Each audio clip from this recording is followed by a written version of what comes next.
আমাদের ক্ষতিপূরণ না দেওয়া পর্যন্ত আমরা এখানে কোনো বালি ফেলতে আমরা দিব না। 3 বছর ডিসি অফিস আমাদের যে ঘুরাচ্ছে, আমরা টোটালি আমরা সবাই খেয়ে না খেয়ে দিন যাপন করতেছি। বাগেরহাট জেলা প্রশাসকের কার্যালয় থেকে আমাদেরকে বারবার মিথ্যা আশ্বাস দিয়ে এই 3 বছর ধরে যাবৎ ঘোরাঘুরি করছে, কিন্তু কোনো ক্ষতিপূরণ আমাদের এখনো দেয়নি। বন্দরের কারসাজি চলবে না, চলবে না, বন্দরের কারসাজি চলবে না, চলবে না, ক্ষতিপূরণ দিতে হবে। এই কর্মসূচি থেকে ঘোষণা করছি, আগামী 7 কার্য দিবসের ভিতর যদি আমাদের এই ক্ষতিপূরণের বিষয়ে কোনো দৃশ্যমান অগ্রগতি না হয়, তাহলে আমরা এর থেকে বৃহৎ কর্মসূচি দিব। আমরা বিক্ষোভ মিছিল, এখানে গণ অনশন সহ আমাদের ভূমি অফিস ঘেরাও কর্মসূচি দেব।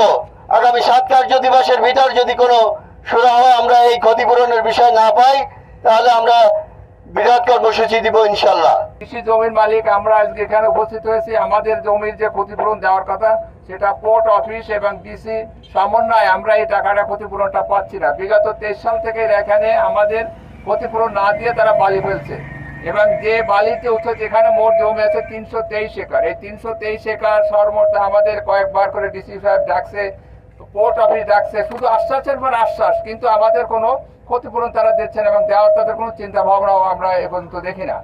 আমরা এই অত্র এলাকায় জমির মালিকরা যদি এই ক্ষতিপূরণ না পায়, তাহলে এরা নিতান্ত মানে পথে বসা ছাড়া এদের কোনো উপায় নাই। এবং এই প্রকল্পটি আগামী 30শে জুনের ভিতরে শেষ হয়ে যাবে। আর এই 30শে জুনের ভিতরে যদি আমরা টাকা না পাই, তাহলে আমার মনে হয় না এই টাকা ওনারা আমাদের দিবে।